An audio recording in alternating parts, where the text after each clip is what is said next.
Mas aqui, você comentou agora há pouco que você viajava só para prestar concurso de delegado. Perfeito, mas você passou para analista, não foi viajando, foi dentro do seu estado.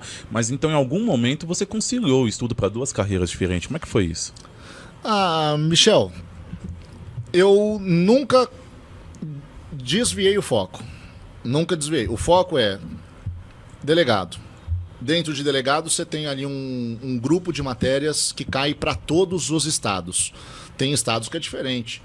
Tem estado, por exemplo, acho que agora Santa Catarina, que incluiu o tributário.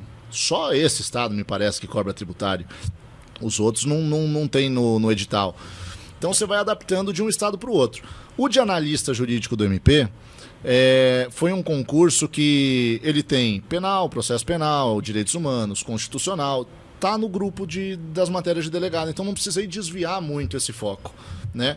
Obviamente que quando eu passei da primeira fase para a segunda, aí eu fui me preparar, aí eu fiz um cursinho preparatório específico para difusos e coletivos, né? Destrinchei a lei de ação civil pública e tudo mais. Só que aí entra uma coisa que nós que somos concurseiros, a gente sabe que existe. Tem a questão do concurso ser para você, né? Pode estar preparado para o que for, mas se cair aquele ponto do edital que você não leu, que você falou, esse aqui não dá tempo, você vai reprovar. Então precisa ser um concurso para você. No concurso de analista do Ministério Público, eu digo que foi um concurso feito para mim. Pelo menos para me dar essa segurança. Não é o meu concurso fim, como que eu queria, mas era um concurso que falou, alguém lá de cima falou, olha, vai lá, toma que esse daqui vai ser seu. Porque as perguntas da segunda fase, nenhuma delas foi dada no cursinho que eu fiz. O cursinho que eu fiz, nenhum momento abordou nenhuma das questões que caíram lá. Mas as questões que caíram lá, eu me lembro até hoje, foi tema da redação de processo penal. Conexão e continência no processo penal. Da conexão e continência no processo penal. Eu tinha escrito um artigo lá para a faculdade que a gente deu aula exatamente sobre esse tema. Então, veja, foi um estudo que eu fiz anos atrás, que não era para concurso público. Caiu sobre o foro de prerrogativa de função em constitucional. O trabalho de monografia da minha especialização foi exatamente sobre o foro por prerrogativa de função no caso do mensalão. Eu fiz um estudo de caso. Então, essa questão também ganhei assim. Depois caiu uma questão sobre a incorporação dos tratados de direitos humanos no Brasil. E isso daí eu tive que abordar também durante a minha especialização para falar disso daí e tal. Aí eu acabei também indo bem nessa questão. Então, assim, tem uma série de coincidências que você acaba levando, né, para a vida. E eu acho que esse concurso do Ministério Público teve essa série de coincidências. Tudo que caiu na segunda fase do concurso foram assuntos que eu já havia na minha vida estudado para alguma outra situação, para alguma outra coisa que eu tenha feito, não necessariamente estudando para concurso público. E esse de São Paulo agora, prova oral, eu me lembro de falar com a minha mãe, com a namorada, com os amigos. Eu falei, olha, gente, eu fiz o que podia. Eu peguei férias, nas férias eu estudei 12 horas para a prova e não consegui esgotar o edital. Aí quando eu fui para a prova eu saí de casa muito tranquilo. Eu saí com uma sensação assim de dever cumprido. Eu falei, olha, eu fiz o que dava para fazer.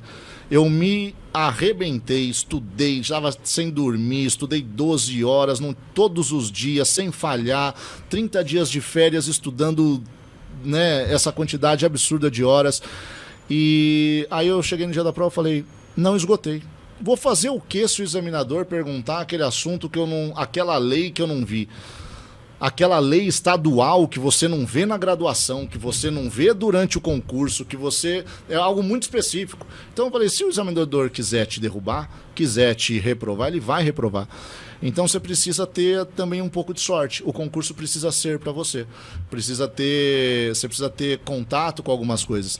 E nesse concurso que eu passei de delegado de polícia de São Paulo, caiu uma questão de direito administrativo. Eu não costumo estudar, e esse foi um erro meu. Eu reprovei na Polícia Civil do Pará de delegado por não estudar as leis estaduais. Que é um erro, porque delegado cobra isso muito, só que eu só fui aprender depois. A pergunta dissertativa de Direito Administrativo da minha prova de delegado São Paulo, que eu fui aprovado, foi sobre a Lei Orgânica da Polícia Civil de São Paulo. E eu nunca tinha lido a Lei Orgânica. Eu não estudei para a primeira fase, a segunda fase foi no mesmo dia. Eu não achei que fosse cobrar, né, uma lei estadual. Só que a lei estadual que caiu foi sobre o caso do da Cunha, do delegado da Cunha, que estava para ser exonerado. Quem é o competente para exonerar um delegado de polícia? Essa foi a questão. Eu comecei a responder, aí eu comecei a falar, não, mas isso daqui... Eu li esses dias uma notícia de que o processo do da Cunha está na mesa de não sei quem, que vai ver se vai exonerar ou não vai. Eu respondi pela notícia que eu vi. Não foi pela lei que eu estudei, porque eu não estudei aquela lei naquele momento. Então, eu acho que o concurso tem disso. Você tem que viver o fora do concurso também. Você tem que acompanhar notícias, né? Você não pode só ler as leis.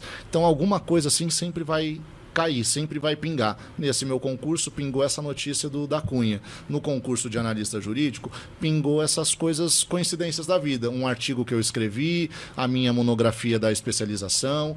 Então, você sempre tem que estar fazendo algo além dos concursos públicos. Eu acho que essas coincidências, elas acabam vindo, né? Sorte, coincidência, fruto também de muito trabalho, de muito estudo aí que você vai tendo. É que isso